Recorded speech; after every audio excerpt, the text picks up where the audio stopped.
Hello friends, welcome to History Simplified for IAS. Today we will continue our discussion on Mauryan Empire. इससे पहले sessions में हम लोग discuss कर चुके हैं about Kautilya's Arthashastra, Megasthenes Indica, then Mauryan politics जिसमें चंद्रगुप्त मौर्य, बिंदुसार और अशोका के बारे में डिस्कशन किया. उसके अलावा हम लोग अशोकास धमा के बारे में डिस्कशन कर चुके हैं. Today we will start with Mauryan administration. So monarchy was the prevailing system with centralized power. Monarch was at the apex who performed legislative, executive, judicial and military functions. तो हर प्रकार की जो फंक्शंस थे, जो पावर्स थी, they were concentrated in the hands of monarch. एक centralize system monarchy का चल रहा था, लेकिन क्योंकि मौर्यन एम्पायर बहुत वास्ट थी, so it was not possible for monarch to handle the whole state from a centralize system. तो इसलिए इंपॉर्टेंट था कि एक एफिशिएंट ब्यूरोक्रेसी रहे. Then the council of ministers was an advisory body with no fixed numbers.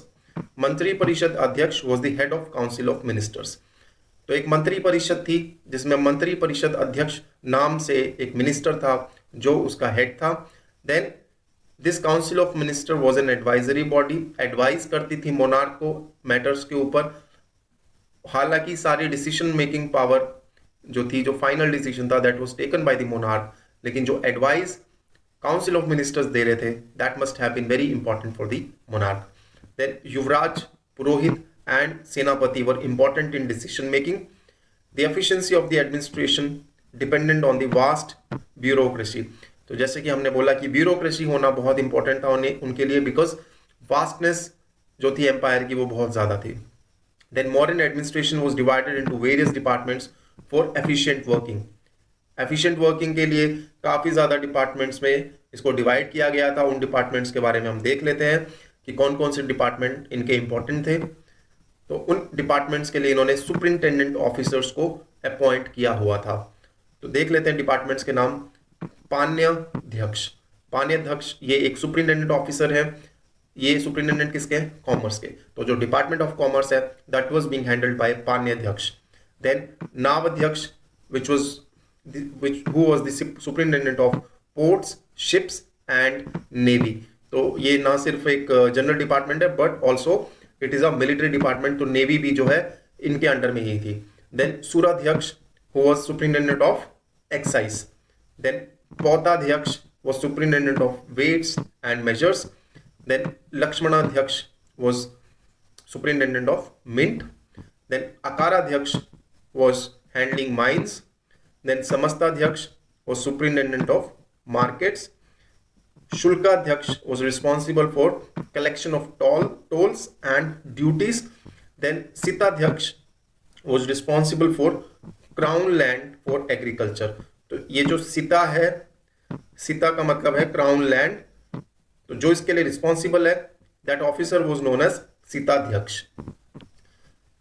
अब हम लोग military administration के बारे में देखते हैं.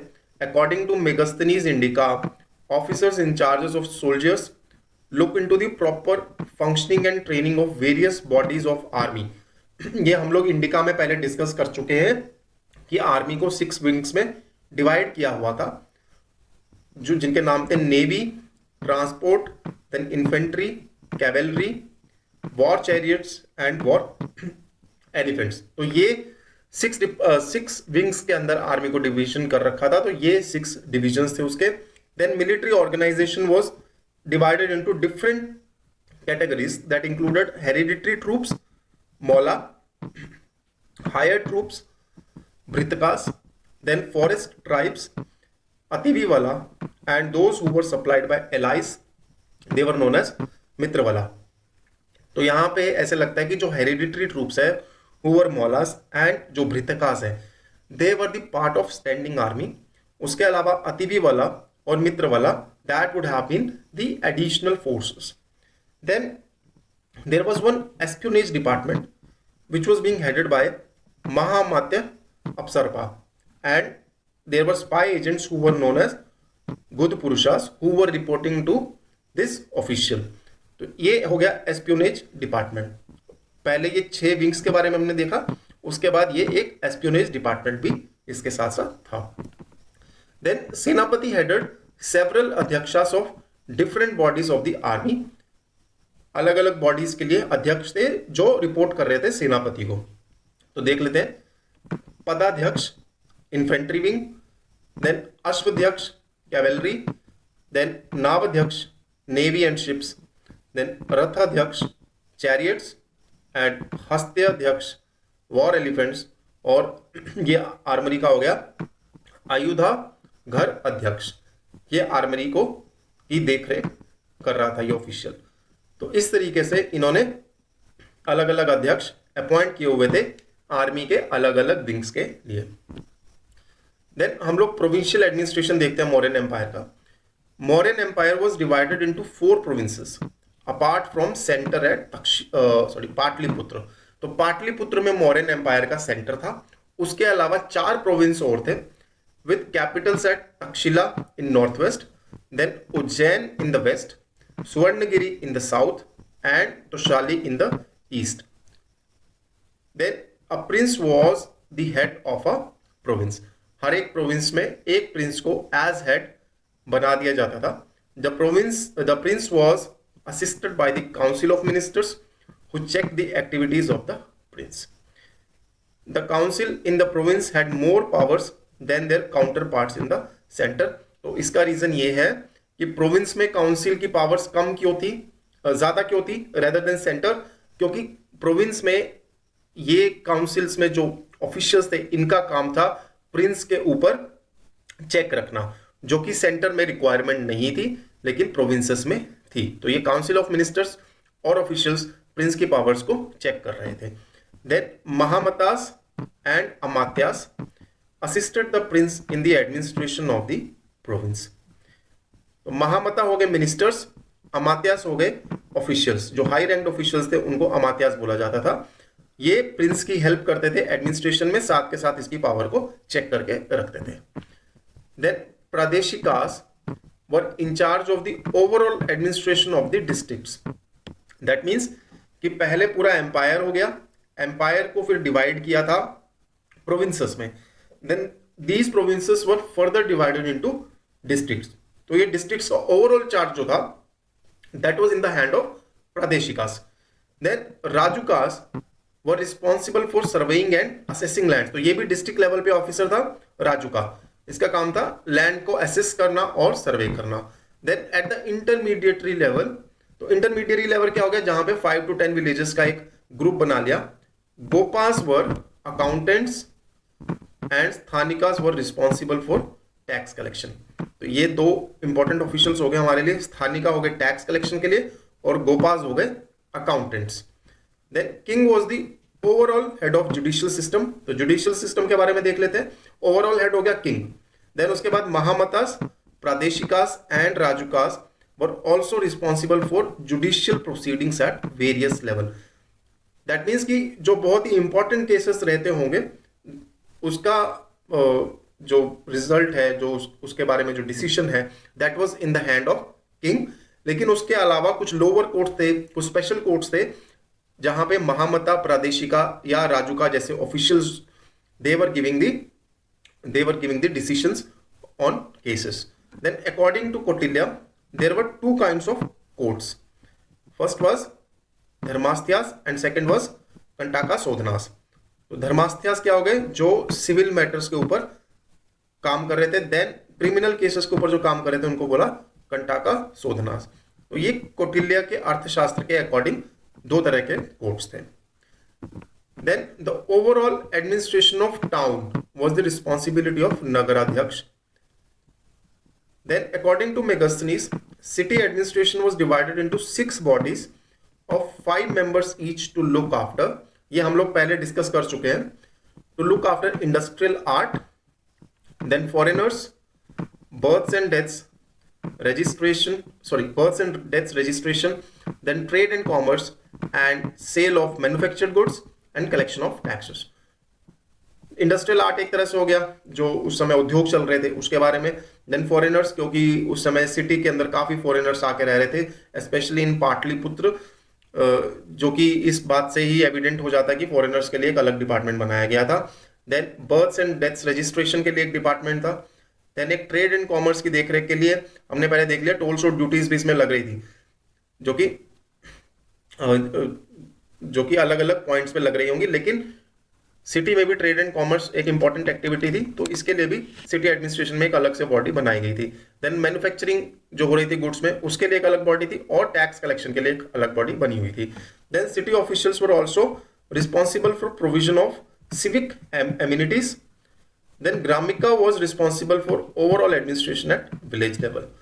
तो ये हम लोगों ने पूरा एक तरह से एडमिनिस्ट्रेशन देख लिया कि विलेज लेवल से देख के शुरू किया हमने, और सेंटर लेवल तक हमने देख लिया कि एम्पायर के सेंटर से लेके विलेज तक किस तरीके से एडमिनिस्ट्रेशन चल रहा था। देन हम लोग पॉलिटिकल इकोनॉमी में आते हैं। पॉलिटिकल इकोनॉमी भी जो है एडमिनिस्ट्रेशन का ही पार्ट है। देन हम लोग इसमें स्टार्ट करते हैं। In revenue department sannidhata who was chief treasurer and samaharta were the important officials. तो एक तो हो गया ट्रेजरर, दूसरा हो गया कलेक्टर जनरल ऑफ रेवेन्यू। ये दो इंपॉर्टेंट ऑफिशियल्स थे। One was known as sannidhata and second was known as Samaharta.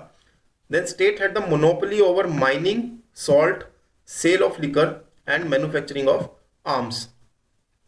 Monopoly of state over mineral resources gave it exclusive control over the manufacturing of metal weaponry and the supply of tools. इससे हुआ क्या, क्योंकि state के पास monopoly थी mineral resources पे, तो that means यहां से भी ये बहुत ज्यादा रेवेन्यू कमा रहे थे। उसके बाद सॉल्ट मैन्युफैक्चरिंग में भी ये लोग रेवेन्यू कमा रहे थे। देन लिकर की सेल में भी स्टेट को काफी ज्यादा रेवेन्यू हो रहा था। Then custom duty at frontiers and tolls and tariffs levied in the interiors added to the wealth of state treasury. Artisans, craftsman, gambling houses, animal slaughterers, wine manufacturers and traders had to pay licence fee and income tax. Then sales tax was imposed on the manufactured items. हम लोग इसमें देख रहे हैं कि ये almost हर चीज के ऊपर टैक्स लगा रहे थे। तो पहले तो हमने देख लिया कि ये लोग मोनोपोली करके ही काफी ज्यादा इनको प्रॉफिट हो रहा था। उसके बाद जो गुड्स एम्पायर के अंदर आ रहे थे, एम्पायर से बाहर जा रहे थे, उनके ऊपर ड्यूटीज लग रही थी। अंदर भी जो मूवमेंट हो रही थी गुड्स की, उसके ऊपर टैरिफ्स एंड टोल्स लगाए जा रहे थे। देन देखा कि आर्टिसंस और क्राफ्ट्समैन, ये इस कैटेगरी के जो लोग थे, इनको इनकम टैक्स पे करना पड़ रहा था। प्रोफेशनल लाइसेंस फी भी देनी पड़ रही थी। देन मैन्युफैक्चर्ड गुड्स के ऊपर सेल्स टैक्स भी देना पड़ रहा था। देन हम लोग अब आ जाते हैं एग्रीकल्चर में क्या था। भाग, pindakara and hiranya were various types of taxes. Primary source of income remained land revenue. तो प्राइमरी सोर्स हो गया भाग, which varied from 1/6 to 1/4 according to the quality of land. Then Pindkar was a tax levied on group of villages. तो कुछ villages मिलके कुछ एक तरह का टैक्स दे रहे थे, that was known as पिंडकार। किस तरह से कैलकुलेट हो रहा था या कैशेज को लिया जा रहा था, उसके बाद बारे में ज्यादा इंफॉर्मेशन नहीं है। लेकिन जो प्राइमरी सोर्स था that was land revenue which was known as bhaga. 1/6 से लेके 1/4 तक का उसका प्रोडक्शन का एक पेशेंट को देना पड़ता था। देन हिरण्य was probably a tax on gold and was paid in cash.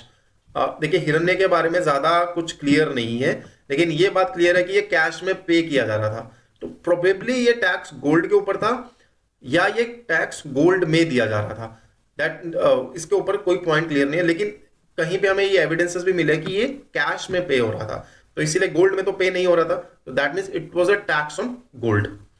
Then bali which was imposed since Vedic times continued. Pranya was an emergency tax amounting to 1/4 to 1/3 of the produce. ये regular tax नहीं था, प्राण्य सिर्फ emergency situation के अंदर ही लगाया जा रहा था। Then income from agriculture production on crown land, crown land को सीता बोलते थे, हमने पहले देखा, was also a source of income. State brought new lands under cultivation with the help of cultivators and shudras, which increased agricultural production, in turn increasing states revenue. तो क्योंकि land under cultivation बढ़ गया, land under cultivation बढ़ने से क्या होगा, agriculture का production भी बढ़ जाएगा। एग्रीकल्चर का प्रोडक्शन बढ़ेगा तो उससे स्टेट का रेवेन्यू भी बढ़ेगा।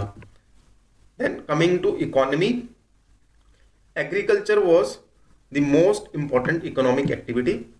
Crops such as wheat, rice, millets, sesame, mustard, pulses, etc. were grown. Then crops were grown twice a year. ये हमें इंफॉर्मेशन मेगास्थनीज इंडिका में भी मिलती है कि 2 बार साल में ये क्रॉप्स लगा रहे थे. State also owned Sita land for agriculture and dairy farming. State took special efforts to expand agriculture by use of Shudra and slave laborers and mainstreaming tribal communities.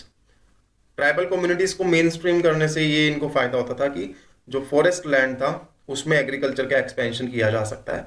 साथ के साथ ये शूद्र और स्लेव लेबरर्स का भी यूज करके एग्रीकल्चर का एक्सपेंशन कर रहे थे ताकि स्टेट का रेवेन्यू बढ़े. Then state also constructed dams and water reservoirs for irrigation facilities. ये करने से क्या होगा, इरिगेशन फैसिलिटीज ज़्यादा बढ़ जाएंगी, उसकी वजह से एग्रीकल्चर में प्रोडक्टिविटी बढ़ेगी, तो सेम लैंड के ऊपर ज़्यादा क्रॉप लगाई जा सकेंगी. Then guilds provided financial support to the artisans. Artisans पे आ जाते हैं. गिल्ड्स बनाई हुई थी उन्होंने, जिसको श्रेणी बोला जाता है. उन्होंने फाइनेंशियल सपोर्ट दिया आर्टिसंस को, मनी लेंडिंग का काम किया, बैंकिंग का काम किया. It also controlled the activities of artisans and price and quality of the products. Artisans के बिहेवियर को ये लोग कंट्रोल करते थे. प्रोडक्ट्स की कितनी मैन्युफैक्चरिंग होगी, प्रोडक्ट की क्या क्वालिटी रहेगी, उसका स्टैंडर्डाइजेशन किया गया था, और उसमें कितना प्राइस पे वो प्रोडक्ट बिकेगा, उसके बारे में भी जो एक प्राइस तय किया गया था. तो ये गिल्ड का काम था. Then it allowed artisans position to become hereditary. Guild became very powerful in post Mauryan period. तो ये हेरिडिटरी इन्होंने कर दिया था एक तरह से आर्टिसंस को, कि अगर कारपेंटर है तो आगे भी ऑक्यूपेशन उसकी फैमिली में कारपेंटरी का ही चलता रहेगा, क्योंकि गिल्ड तय करती थी कि किसको प्रोफेशन में आने देना है और किसको प्रोफेशन में नहीं आने देना. इसलिए गिल्ड धीरे धीरे ज़्यादा स्ट्रांग होती गई और पोस्ट मॉडर्न पीरियड में गिल्ड काफ़ी ज़्यादा स्ट्रांग हो चुकी थी. तो इसके ऊपर हम लोग फिर से डिस्कशन में आएंगे in post modern period. Then monopoly of state over mining added to the wealth of Mauryans. Gold, silver, copper, iron, tin etcetera were mined. एक कुछ ऐसा एरिया भी था जो उसका मौर्यन के कोर एरिया में ही हम उसको गिन सकते हैं, जहां पे काफी बड़े लेवल पे माइनिंग हो रही थी, और मेजरली ये एरिया जो है वो आयरन के लिए ज्यादा इंपॉर्टेंट थे. उसके अलावा गोल्ड, सिल्वर, कॉपर, इन चीजों की भी माइनिंग हो रही थी, और क्योंकि इसके ऊपर स्टेट की मोनोपोली थी तो इसीलिए इसने काफी ज्यादा प्रॉफिट स्टेट के लिए जनरेट किया. Then business of money lending was also prevalent.